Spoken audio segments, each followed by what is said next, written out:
Knowledge, జ్ఞానము, భౌతిక, ఆధ్యాత్మిక 2 రకాలు ఉన్నాయి. ఓకే.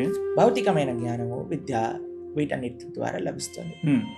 భౌతికమైన జ్ఞానం ఈజ్ జస్ట్ నాట్ ఇంపార్టెంట్.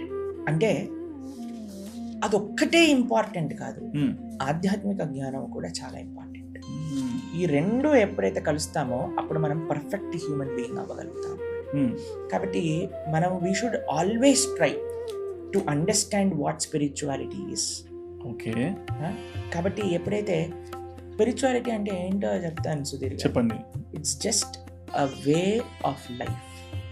ఆధ్యాత్మికత అంటే మనిషి జీవించవలసిన సరి అయిన విధానము చెప్పేది.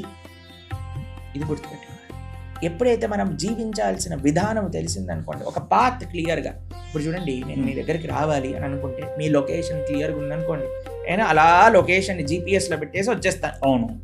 అంతేకాని ఆఫీస్ ఎక్కడ ఉందండి, మీ ఆఫీస్ అంటే పెద్ద బిల్డింగ్ ముందు ఉందండి, పెద్ద బిల్డింగ్ ఎక్కడ ఉందండి, దాని ముందుంటే క్లారిటీ లేదనుకోండి, ఏం చెయ్యాలో ఎక్కడికి వెళ్ళాలో ఇప్పుడు ఎట్లా మనం ముందుకు వెళ్ళగలుగుతాం?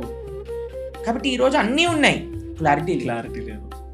ఇంతకు ముందు ఏమీ ఉండేది కాదు, క్లారిటీ ఉండేది. ఏంటి గోల్ ఆఫ్ హ్యూమన్ లైఫ్ ఏంటి?